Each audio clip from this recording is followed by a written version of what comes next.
welcome back to my channel. And today we are going to discuss about some important MCQs related to the topic collection and preservation of blood sample. Okay, कैसे हम labs में blood को collect करते हैं और कैसे उसको preserve करके रखते हैं, इसके कुछ इंपॉर्टेंट MCQs आज हम डिस्कस करेंगे. Okay, so first question is which anticoagulant most commonly use for blood collection.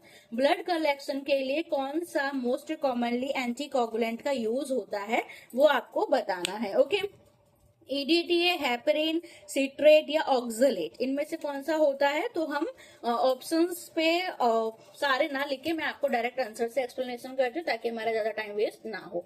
तो जो EDTA होता है, EDTA इज अ एंटीकोगुलेंट जो मोस्ट कॉमनली यूज होता है ब्लड कलेक्शन के लिए, और ये लैवेंडर या फिर पर्पल इसकी कैप होती है. ठीक है, पर्पल कैप के वाइल में पर्पल कलर के जो ट्यूब होता है उसमें EDTA प्रेजेंट होता है. EDTA एक केमिकल होता है जो एज अ एंटीकोगुलेंट की तरह यूज होता है, और EDTA is a commonly used in a blood collection tube for hematology, क्योंकि ये इफेक्टिवली प्रिवेंट करता है, ये ब्लड को क्लॉटिंग होने से बचाता है, और साथ ही साथ में जो ब्लड की मॉर्फोलॉजी होती है, जो आरबीसी की सेल्स की, जो सेल्स की मॉर्फोलॉजी होती है, उसको भी ये प्रिजर्व करने की बहुत इंपॉर्टेंट होता है, बहुत अच्छे से ये प्रिजर्व करता है. ठीक है, अभी हम डिस्कस करेंगे नेक्स्ट क्वेश्चन.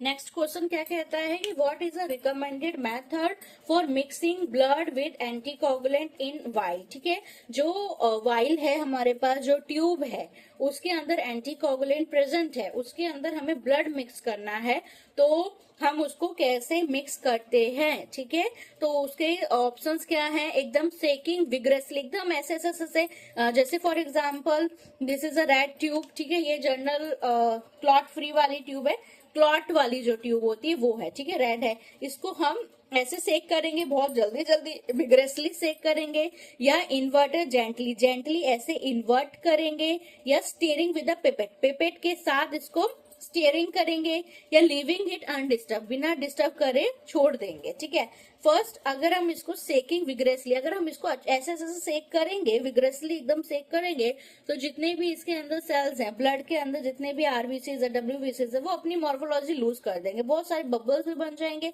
और मॉर्फोलॉजी भी डिस्टर्ब हो जाएगी. ठीक है, और साथ में अगर हम इसको अनडिस्टर्ब करके छोड़ दें, फॉर एग्जाम्पल ये है, इसको हमने अनडिस्टर्ब करते छोड़ दिया है ना, तो क्या होगा, एंटीकोगुलेंट नीचे रह जाएंगे, ब्लड ऊपर हो जाएगा, प्रॉपरली मिक्स नहीं होगा तो ब्लड क्लॉट हो जाएगा. ओके, तो इसका सबसे अच्छा ऑप्शन क्या होता है कि आपको क्या करना चाहिए, इन्वर्टिंग जेंटली, एकदम अच्छे से जेंटली हमको मिक्स करना चाहिए ब्लड को एंटीकोगुलेंट के साथ वाइल के अंदर.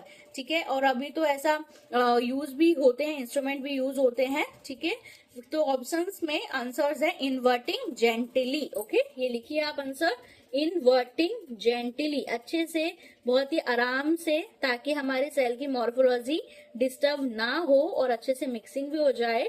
तो invert gently is the right answer. And the third question is which vein is the most commonly used for वेनिपल्चर.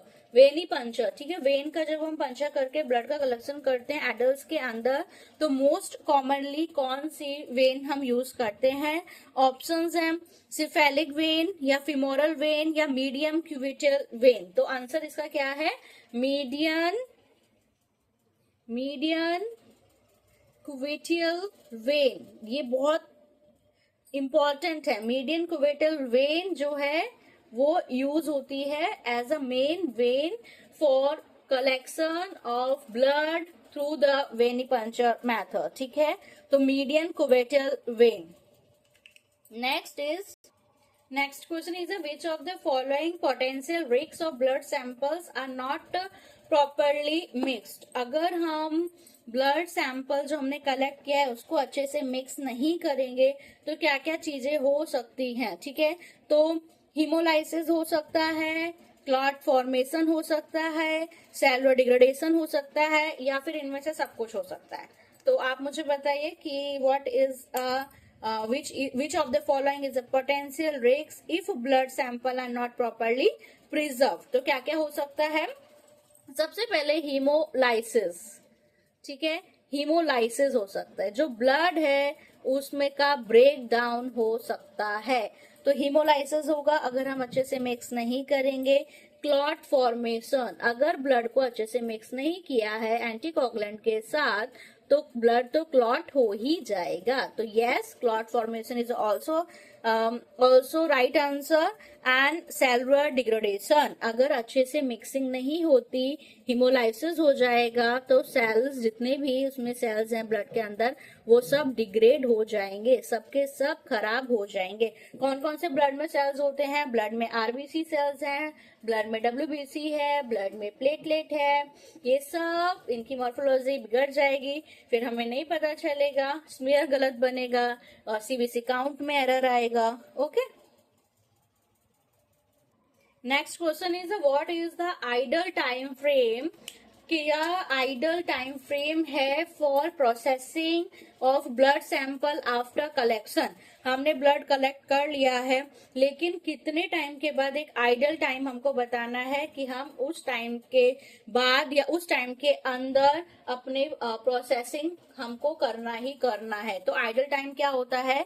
30 minute, 2 hours, 4 hours या 24 आवर्स। ठीक है, तो आंसर इज 2 आवर। 2 घंटे के अंदर हमें अपना जो भी हमने ब्लड कलेक्ट किया है उसकी प्रोसेसिंग करनी ही चाहिए। ठीक है, blood sample should ideally be process within the 2 hours of collection to ensure the integrity of the sample. Okay, so this is the last question in this videos, और आने वाले वीडियोज में और हम top MCQs related to the topic collection and the preservation of blood samples वो discuss करेंगे। सो अगर आपने चैनल को सब्सक्राइब नहीं किया है तो प्लीज चैनल को सब्सक्राइब कीजिए। आने वाले और बहुत सारे लेक्चर्स होंगे इस टॉपिक से और बहुत सारे टॉपिक से, and this is the part 1, और पार्ट 2 हम जल्दी लाएंगे अपने यूट्यूब चैनल पर। Thank you.